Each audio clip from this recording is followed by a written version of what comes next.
ஞானானந்தமயம் தேவம் நிர்மலஸ்படிகாகிருதியும் ஆதாரம் சர்வ வித்யாநாமயகிரீவம் பாஸ்மகே. நெக்ஸ்ட் ஜென் யூடியூப் சேனல் நேயர்களுக்கு அஸ்ட்ரோ கேஎஸ்ஐங்கன் பணிவார நமஸ்காரங்கள்.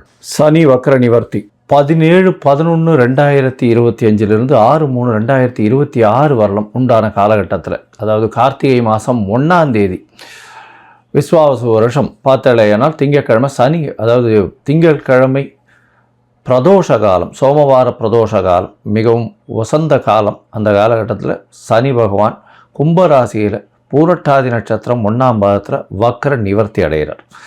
சரி, முதல்ல சனி பகவானுக்கு ஒரு வணக்கங்களை தெரிவிச்சுக்கலாம். நீலாஞ்சன சமாபாசாம் ரவிபுத்திரம் ஜமாகிருஜம் சாயா மார்த்தாண்ட சம்போதம் தம் நமாமி சனேஸ்வரம். சனி பகவானை வணங்கிக் கொள்ளும். சனி பகவான் காரகத்துவம் அப்படின்னு சொல்லுவோமே, ஆனால் அவர் பொதுவாகவே சனி பகவானை ஆயுள் காரகன் அப்படின்னு ஜோதிட சாஸ்திரம் சொல்கிறது. ஆயுள் காரகன். அதை தவிர உங்களுடைய வேலை, அதை தவிர உங்களுடைய 10ஆம் இடம்னு சொல்லக்கூடிய பதவி, புகழ், அந்தஸ்து, கௌரவம், இது எல்லாத்துக்குமே அவர் தான் காரகத்துவத்தை கொடுக்குறார். அது தவிர உங்களுடைய தொழில், ஜீவனம் அப்படின்னு சொல்லக்கூடியது, கடன், நோய்வாய்ப்படுதல், அதை தவிர ஹாஸ்பிட்டலில் போய் அட்மிட் ஆகிறது, அசிங்கப்படுறது, அடுத்தவாகிட்ட அவமானப்படுறது, முடிஞ்ச வரலும் மறைஞ்சு வாழக்கூடிய காலகட்டம்.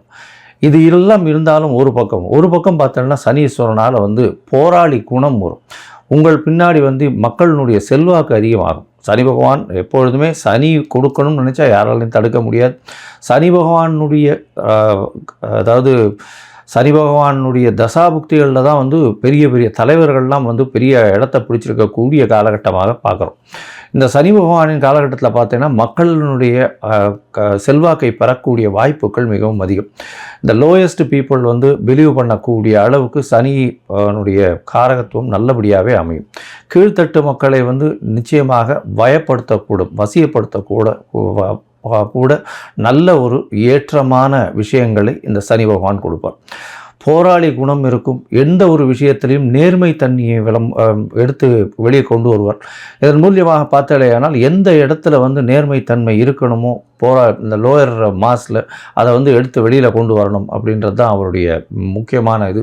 கீழ்த்தட்டு மக்களுக்கு மிகவும் ப்ரொடெக்ஷனாக இருக்கக்கூடிய, மிகவும் அதாவது அவர்களுக்கு ஹெல்ப் பண்ணக்கூடிய, ரொம்ப இதுவாக இருக்கக்கூடிய ஒரு காரகட்டமாக இருக்கக்கூடும்.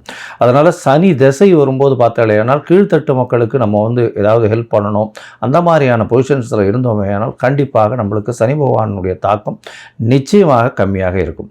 சரி, இப்போ சனி பகவான் அப்படின்னு சொல்லும்போது மகர கும்ப 2 ராசிக்கும் அவரே அதிபதி. 10, 11ஆம் வீடு, 10ஆம் இடம் அப்படின்னு சொல்லக்கூடிய இடம் அப்படின்றது உங்களுடைய ஜீவனஸ்தானம், ஜீவனம், ஆயுள், இது ரெண்டுத்துக்கும் காரகத்துவம் வச்சுன்னு இருக்கக்கூடியவர் சனி.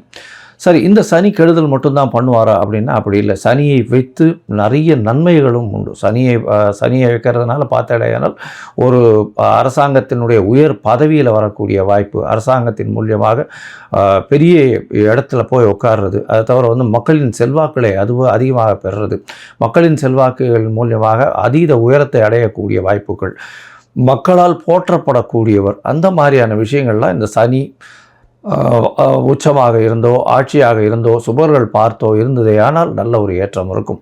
போராளி குணம் அதிகமாக இருக்கும். சனி ஆட்சி உச்சம் பெற்றால் பொதுவாகவே போராளி குணம் அதிகமாக இருக்கும். சரி, இந்த சனி எந்தெந்த விஷயத்தை பார்க்கலாம் அப்படின்னா, அதாவது எலும்பு சம்பந்தமான பிரச்சனைகள், அது தவிர சிறுநீரக பிரச்சனை, அதாவது கழிவு உபாதைகள் வரக்கூடிய பிரச்சனைகள், அதாவது கழிவு பாதைகள் வரக்கூடிய உபாதைகள், கிட்னி ப்ராப்ளம், அது தவிர இந்த ஸ்டூல்ஸ் பாஸ் ஆகக்கூடிய பிரச்சனைகள், இதெல்லாம் சனியினுடைய முக்கியமான பிரச்சனைகளாக கருதப்படுறது. அது தவிர பார்த்தோம்னா எலும்பு தேய்மானங்கள், அதை சனியினுடைய பிரச்சனையாக சொல்லக்கூடியது. ஏன்னா சனி மிகவும் முக்கியமான கிரகம். சரி, இந்த சனி பகவான் எந்தெந்த காலகட்டத்தில் யார் யாருக்கு இது பண்ணுவார் அப்படின்னு பார்க்கும்பொழுது, சனி பகவான் ஆட்சி உச்சம் பெற்றிருந்தால், சுவர்களின் பார்வையோடு இருந்தால் மிகவும் நல்லது. பொதுவாகவே சோம்பல் குணம் கொண்டவர்கள் இந்த சனி பகவான் லக்னத்தில் சனி இருந்து சனி பகவானுடைய ஆட்சியில் இருக்கிறவங்களுக்கெல்லாம் கொஞ்சம் சோம்பேறித்தனம் அதிகமாக இருக்கும். பேச்சில் வன்மை அப்படின்றதெல்லாம் பார்த்தீங்கன்னா ரொம்ப அதிகமாக இருக்கும். பேச்சின் மூலியமாகவே பிரபல்யமாகக்கூடியவர்களாகவும் இருப்பார்கள். சட்டம் ஒழுங்கல் எல்லாம் பார்த்தீங்கன்னா இவங்களுக்கு இந்த சனி பகவான் ஆட்சி உச்சம் பெற்றவங்களுடைய பங்கு மிகவும் அதிகமாக இருக்கும். சரி, இப்போ பார்த்தாலேயானால் சனி பகவான் வக்கர நிவர்த்தி அடைகிறார். இந்த வக்கர நிவர்த்தி அடைகிறதுனால என்ன அப்படின்னு பார்த்தீங்கன்னா, இவ்வளவு நாளாக அவருடைய வேகம் கம்மியாக இருந்தது, அதன் மூலியமாக பலன்களும் கம்மியாக இருந்தது. இப்பொழுது பார்த்தீர்களேயானால் அவருடைய பலன்கள் மிகவும் அதிகமாக இருக்கும். ஏன்னா அடுத்த கிட்டத்தட்ட ஒரு 4 மாத காலம்தான் இருக்க போகிறார். அதற்கு பிறகு அவருக்கு சனி பெயர்ச்சி 6/3/2026 வருது. அதாவது கும்பத்திலிருந்து மீனத்துக்கு போகிறார். இந்த காலகட்டம் வரை அவருடைய வேகமான வழக்கமான பலன்களை யார் யாருக்கு எது சரியோ அந்த சரியான பலன்களை கொடுப்பார். ஏன்னா சனி பகவான் மேஷத்தில் நீச்சமாகவும் துலாத்தில் உச்சமாகவும் இருக்கக்கூடிய கிரகம். துலாத்தில் உச்சமாக இருக்குது அப்படின்னா துலாத்துக்கு என்ன அப்படின்னா அளவுகோல் வச்சுருப்பாங்க. அது ரெண்டுமே ஈக்குவலாக இருக்கும். துலாம் அப்படின்னா தராசு வைக்கிறதுனால ரெண்டுமே ஈக்குவலாக இருக்கக்கூடிய ஒரு ராசி. அதனால் உங்களுடைய நல்லது கெட்டது எந்த ஒரு விஷயத்திற்கும் இதற்கு அது எடுத்துக்கொண்டு கழித்து கொண்டு அந்த மாதிரியெல்லாம் இல்லாமல் நல்லதுக்கு நல்லதை கொடுக்கறதும் கெட்டதுக்கு கெட்டதை கொடுக்கறதும் சனியினுடைய வேலை. அதனால் சனி பகவானை பொறுத்தவரை நீங்கள் செய்த நன்மை, நீங்கள் செய்த தர்மம், அது எல்லாத்துக்கும் உண்டான நிச்சயமான பலன்கள் கண்டிப்பாக கொடுப்பார். யார் யாருக்கெல்லாம் 7.5 சனி, அஷ்டம சனி, அர்த்தாஷ்டம சனி இதெல்லாம் இருக்கோ அந்த காலகட்டங்களில் நிச்சயமாகவே அவர் கொடுப்பார். இந்த காலகட்டங்களை தாண்டி வந்தவங்களுக்கு அதனுடைய பிரச்சனைகள் என்ன, அது எப்படிலாம் மாற்றங்களை உங்கள் வாழ்வில் கொடுத்தது அப்படின்றது உங்களுக்கு நல்லாவே தெரியும். சரி, இப்போது சனி பகவானுக்கு உண்டான எளிய பரிகாரம் என்ன? ஒருவேளை சனி பகவான் உங்களுடைய ராசிக்கு நல்லபடியாக இல்லை அப்படின்னா என்ன எளிய பரிகாரம் அப்படின்னு பார்த்தோம்னா, அருகில் இருக்கக்கூடிய பிள்ளையார் கோவிலில் போய் உங்களால் முடிஞ்சது தயிர் சாதம் விநியோகம் பண்ணுங்க. அதாவது சனிக்கிழமை அன்னைக்கு காகத்துக்கு சுடசாதம் வைங்க. குளிச்சுட்டு பெருமாளை காமிச்சிட்டு அதுக்கப்புறம் சுடசாதம் காகத்துக்கு வைங்க. அது தவிர சனிக்கிழமை எள்ளு விளக்கு போடுங்க. யாருக்கு? சனி பகவானுக்கு எள்ளு விளக்கு போடுங்க. ஒரு 8 எள்ளு விளக்காவது போடுறது ரொம்பவும் முக்கியம். 8 பிரதட்சணம் வர்றதும் ரொம்பவும் முக்கியம். அது தவிர பார்த்தோம்னா சனி பகவான் அப்படின்னு சொல்லும்போதே காகத்துக்கு உண்டான விஷயங்கள், காகத்துக்கு உண்டானது, அதாவது சாதம் வைக்கிறது, காகத்துக்கு உண்டான வடித்த சாப்பாடு, புது சாதம் சனிக்கிழமை வைக்கிறது ரொம்பவுமே முக்கியம். அது தவிர தோல் சம்பந்தப்பட்ட இரும்பு சம்பந்தப்பட்ட தானங்கள் கொடுங்க உங்களால் முடிஞ்சது.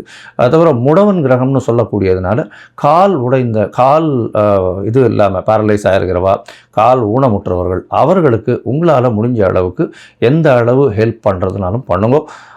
சாப்பாடு பணம் மட்டும் கொடுக்காதீங்க. ஏன்னா இந்த காரகத்துவத்துக்கு நீங்கள் தானம் கொடுக்க வேண்டியதுன்னு பார்த்தேன்னா நல்லெண்ணெய் கொடுக்கலாம், தயிர் சாதம் கொடுக்கலாம், கருப்பு துணி கொடுக்கலாம். அது தவிர பார்த்தாலேனால் எள்ளு கொடுக்கலாம். அது தவிர உங்களால் முடிஞ்சது தோல் சம்பந்தப்பட்ட விஷயங்கள், அதாவது தோல்னால் இந்த லெதர் ஷூஸு, லெதர் பர்ஸு, இந்த மாதிரியான விஷயங்கள் கொடுக்கலாம். லெதர் பேக் கொடுக்கலாம், லெதர் கோட்டு கொடுக்கலாம், லெதர் க்ளவுஸ் கொடுக்கலாம். அது தவிர இரும்பு சம்பந்தப்பட்ட விஷயங்கள், அதாவது உடல் உழைப்பை நம்பி இருக்கிறவர்கள், அதாவது வீடு இருக்கிறவர்கள், அது தவிர அந்த சுவேஜ் இந்த மாதிரியான விஷயங்கள், கீழ்த்தட்டு வேலைகள் செய்பவர்கள் அவர்களுக்கெல்லாம் உங்களால் முடிஞ்சது ஷூஸ் வாங்கி கொடுக்கலாம். இரும்பு சம்பந்தப்பட்ட அந்த பாண்டு, மம்முட்டி அந்த மாதிரியான விஷயங்கள் வாங்கி கொடுக்கறதன் மூலியமாக சனி பகவானுக்கு செய்யக்கூடிய பிரீத்தியாக இது எடுத்துக்கொள்ளப்படும். இரும்பு சம்பந்தப்பட்ட இந்த இரும்புன்னா ஆணி, அந்த மாதிரி சுத்தி, உளி இதெல்லாம் வாங்கி தானமாக சனிக்கிழமை கொடுக்கலாம். நல்லெண்ணெய் தானமாக வாங்கி சனிக்கிழமை கொடுக்கலாம்.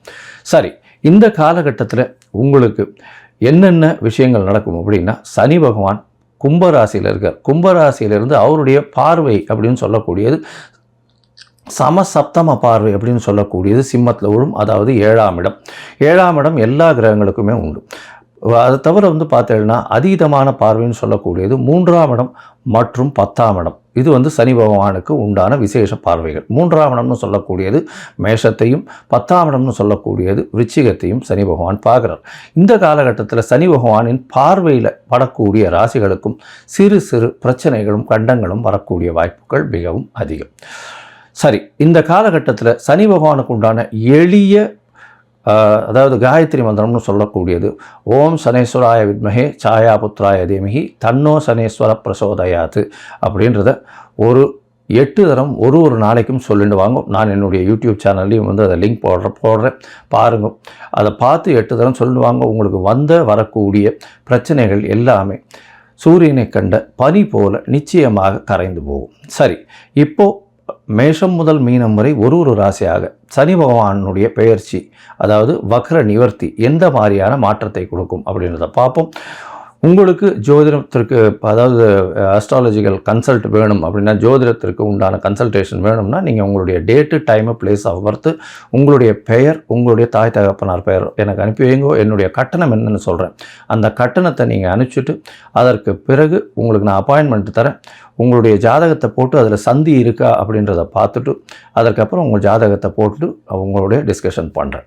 இப்போ நிறைய பேர் 50 வயசு 60 வயசு ஆனவாள்லாம் கூட சந்தி இருக்கிறது தெரியாமையே ரிஷபராசி மிருகசீரிஷ நட்சத்திரம் நினச்சிட்டு இருப்பா. ஆனால் மிதுன ராசி மிருகசீரிஷத்தில் இருப்பாள். அதாவது உடைந்த நட்சத்திரங்கள்லேயும் சரி, நட்சத்திர பாதங்கள்லேயும் மாற்றங்கள் அதிகமாக இருக்கும். இதனால் உங்களுக்கு இப்போது நல்ல தசை நடக்கிறது நினச்சிட்டு இருப்பீங்கோ, தசை ஒன்றும் கை கொடுக்காது, பெரிய பிரச்சனையில் மாட்டிட்டு இருப்பீங்க. சரி, இப்போது மேஷம் முதல் மீனம் வரை ஒரு ராசியாக சனி பகவான் வக்ர நிவர்த்தியினுடைய பலன்களை பார்க்கலாம். சிம்மம், மகம், பூரம், உத்திரம் இந்த 3 நட்சத்திரம் 9 பாதங்களை கொண்ட ராசி. இந்த 7ஆம் இடத்தில் சனி பகவான் வக்ர நிவர்த்தி அடைகிறார். 17/11/2025 6/3/2026 வரலும் உண்டான காலகட்டத்தில் 7ஆம் இடத்துல சனி பகவான் 7ஆம் இடத்துல சனி பகவான் இருந்தாருனாலே உடல் நலத்தில் பிரச்சனை வரும். எதிர்பாலினத்தவர் மூலியமாக பிரச்சனைகள் இருக்கக்கூடிய காலகட்டம். பார்ட்னர்ஷிப் தொழிலில் பிரச்சனைகள் இருக்கக்கூடிய வாய்ப்புகள் உண்டு. எதிர்பாலினத்தவர் உங்களை ஆட்சி செய்யக்கூடிய வாய்ப்பு. ஏன்னா 7ஆம் இடத்துல ஆட்சி பெற்ற சனி பகவான், அதுவும் கும்பத்திலேயே இருக்கார். 7ஆம் இடத்துல ஆட்சி பெற்ற சனி பகவான் கும்பத்தில் இருக்கிறது. கும்ப சனின்னு சொல்லக்கூடியது புரட்டாதி 1ஆம் பாதத்திலேயே வக்ர நிவர்த்தி ஆறுது. இந்த காலகட்டத்தில் ரொம்பவும் ஜாகிரதையாக இருக்கணும். எதிர்பாலினத்தவரை நம்ப வேண்டாம், வேறு வழியே கிடையாது. பார்ட்னர்ஷிப் பிஸ்னஸ் எல்லாமே பார்ட்னரினுடைய கை ஓங்கி இருக்கக்கூடிய வாய்ப்புகள் உண்டு. உடல் நலத்தில் ரொம்ப கவனமாக இருக்கும். உடல் நலத்தில் இப்போ கவனமாக இருக்கிறது ரொம்ப முக்கியம். ஏன்னா ராசியிலேயே உங்களுக்கு கேது பகவானும் சனியின் பார்வையோடு இருக்கிறது அந்த அளவுக்கு விசேஷத்தை கொடுக்காது. எந்த ஒரு விஷயத்தையும் நீங்கள் டெசிஷன் எடுக்க முடியாத அளவுக்கு மிகுந்த குழப்பத்தை கொடுக்கக்கூடிய காலகட்டமாக அமைய போகிறது. பொறுமையும் மட்டுமே உங்களுக்கு ஏற்றத்தை கொடுக்கும். இந்த காலகட்டம் பார்த்தாலேயானால் சனியினுடைய வக்ர நிவர்த்தி எந்த அளவுக்கு இருக்கும் அப்படின்னு பார்த்தோம்னா, 7ஆம் இடத்துல போய் சனி பகவான் இருக்கிறதுனால கணவன் மனைவிக்குள்ள சண்டை சச்சரவுகள் இருக்கும். எதிர்பாலினத்தவர் கூட பிரச்சனைகள் இருக்கக்கூடிய காலகட்டமாக அமைய போகிறது. திருமணத்துக்கு பார்த்துட்டுருக்காலும் கொஞ்சம் தடங்கள் ஏற்படக்கூடிய வாய்ப்புகள் நிச்சயமாக உண்டு. பார்ட்னர்ஷிப் பிஸ்னஸில் சற்று பின்னடைவு இருக்கக்கூடிய வாய்ப்பு, பார்ட்னரின் கை ஆதிக்கம் செலுத்தக்கூடிய வாய்ப்புகள் நிச்சயமாக உண்டு. உங்களுடைய ராசிக்கு 7ஆம் இடத்துல இருக்கக்கூடிய சனி பகவான் உங்களுடைய ராசிக்கு 9ஆம் இடத்தையும் ராசியையும் உங்களுடைய ராசியின் 4ஆம் இடத்தையும் பார்க்குறார். இதில் 9ஆம் இடத்தை பார்க்கும்பொழுது என்ன ஆகும் அப்படின்னா, வெளிநாடு போய் படிக்கணும்னு நினைக்கிறவாளுக்கு சிறு தடங்கள் வரக்கூடிய வாய்ப்புகள் நிச்சயமாக உண்டு. அதனால் வெளிநாட்டுக்கு போய் படிக்கணும்னு நினைக்கிறவாளுக்கு டாப் யூனிவர்சிட்டிஸ் போடும்போது ஒரு 2-3 ரெஸ்ட்ரிக்ட் பண்ணிக்காமல் ஒரு 10 யூனிவர்சிட்டி வரலும் போட்டால்னா ஏதாவது ஒன்று நிச்சயமாக கிடச்சிரும். 3 யூனிவர்சிட்டி இல்லை 4 யூனிவர்சிட்டியில் போட்டுட்டு அதுக்கப்புறம் அதாவது 4 காலேஜ் யூனிவர்சிட்டியில் போட்டுட்டு அதுக்கப்புறம் கிடைக்கலையேன்னு சொல்கிறத விட ஒரு 10 யூனிவர்சிட்டி வரலும் போட்டுட்டு பண்ணுறதன் மூலியமாக நிச்சயமாக கிடைக்கும். ஆனால் ஒரு சிறு தடங்களுக்கு பின்னரே கிடைக்கும். உங்களுடைய ராசிக்கு பார்த்தாலேயானால் தந்தையின் உடல்நிலையில் சற்று பின்னடைவு இருக்கக்கூடிய வாய்ப்புகள் உண்டு. ஏன்னா 9ஆம் இடத்துல சனி பகவான் பார்வை செலுத்தும் பொழுது தந்தையின் உடல்நிலையில் பிரச்சனை வரும். உங்களுடைய பதவி, புகழ், அந்தஸ்து, கௌரவத்துக்கு பிரச்சனை வரக்கூடிய வாய்ப்புகள் நிச்சயமாக இருக்கும். பதவிக்கு பிரச்சனை நிச்சயமாக வரும். உங்களுடைய ராசிக்கு பார்த்தாலேயானால் ராசியிலேயே பார்க்குறார். அதாவது கும்பத்திலிருந்து சிம்ம ராசியை பார்க்குறார். அதனால் உடல் நலத்தில் நிச்சயமான பிரச்சனை வரும். ரொம்ப ஜாகிரதையாக இருக்கிறது நல்லது. அதுவும் இந்த கழிவு பாதைகளில் பிரச்சனைகள் வரக்கூடிய வாய்ப்பு, எலும்பு மற்றும் தசை நார்களில் வரக்கூடிய வாய்ப்புகள் நிச்சயமாக உண்டு பிரச்சனைகள். அது தவிர பார்க்கும்பொழுது உங்களுடைய ராசிக்கு 4ஆம் இடத்தை பார்க்குறதுனால சுகங்கள் கெடக்கூடிய வாய்ப்பு, படிக்கக்கூடிய மாணவர்களுக்கு பின்னடைவு இருக்கக்கூடிய வாய்ப்பு இருக்கும். எந்த ஒரு விஷயத்தை படித்தாலும் மனசில் நிற்காது. 5 தரம் 6 தரம் 10 தரம் படிக்க வேண்டிய கட்டாயத்தில் இருக்க வேண்டியிருக்கும். அது தவிர மறதி பிரச்சனை இருக்கும். சோம்பல் அதிகமாக இருக்கக்கூடிய காலகட்டமாக இருக்கும். எந்த ஒரு விஷயத்திலுமே உங்களால் பூரணமாக அதை நிற்க முடியாது. இந்த காலகட்டத்தில் பார்த்தோம்னா புதிய வீடு மனை வாங்கணும்னு பார்த்தோம்னா ரொம்ப ஜாகிரதையாக இருக்கும். அந்த காலகட்டத்தில் வாங்கும்பொழுது கவர்மெண்ட்டினுடைய பிரச்சனைகள், அரசாங்கத்தின் மூலியமாக பிரச்சனைகள் வரக்கூடிய வாய்ப்பு உண்டு. தாயின் உடல்நிலையில் சற்று பின்னடைவு இருக்கக்கூடிய வாய்ப்புகள் நிச்சயமாக இருக்கும்.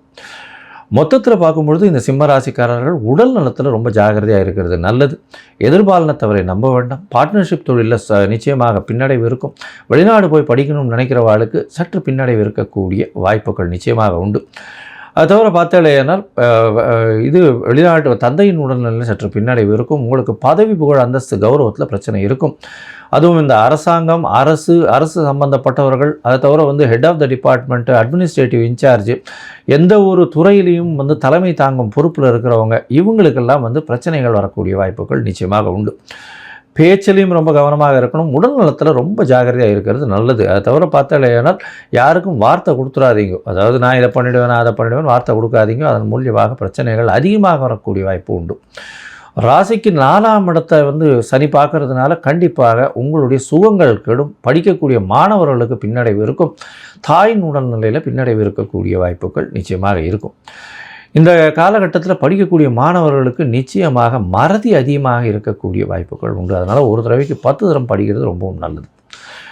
மொத்தத்தில் இந்த காலகட்டத்தில் பார்க்கும்பொழுது உங்களுக்கு மிகவும் ஏற்றம் இல்லாத காலமாகவே இருக்கும். நீங்கள் கொடுமுடி, அதாவது ஈரோடு பக்கத்தில் இருக்கக்கூடிய கொடுமுடியில் இருக்கக்கூடிய சனீஸ்வரன் கோவிலுக்கு போயிட்டு வாங்க. சனீஸ்வரன் கோவிலுக்கு போயிட்டு அங்கே எள்ளு தானம் பண்ணுங்க. எள்ளில் மூலியமாக பண்ணக்கூடிய அந்த வெல்லம் போட்டு எள்ளில் இது பண்ணுவாங்க. எள்ளு சாதம் பண்ணுவாங்க, எள்ளு வடை பண்ணுவாங்க. இந்த மாதிரியான விஷயங்கள் தானம் கொடுத்துட்டு வர்றதன் மூலியமாக நிச்சயமாக உங்களுக்கு வந்த பிரச்சனை, வரக்கூடிய பிரச்சனைகள் எல்லாமே கண்டிப்பாக சூரியனை கண்ட பனி போல இல்லாமலேயே போகும்.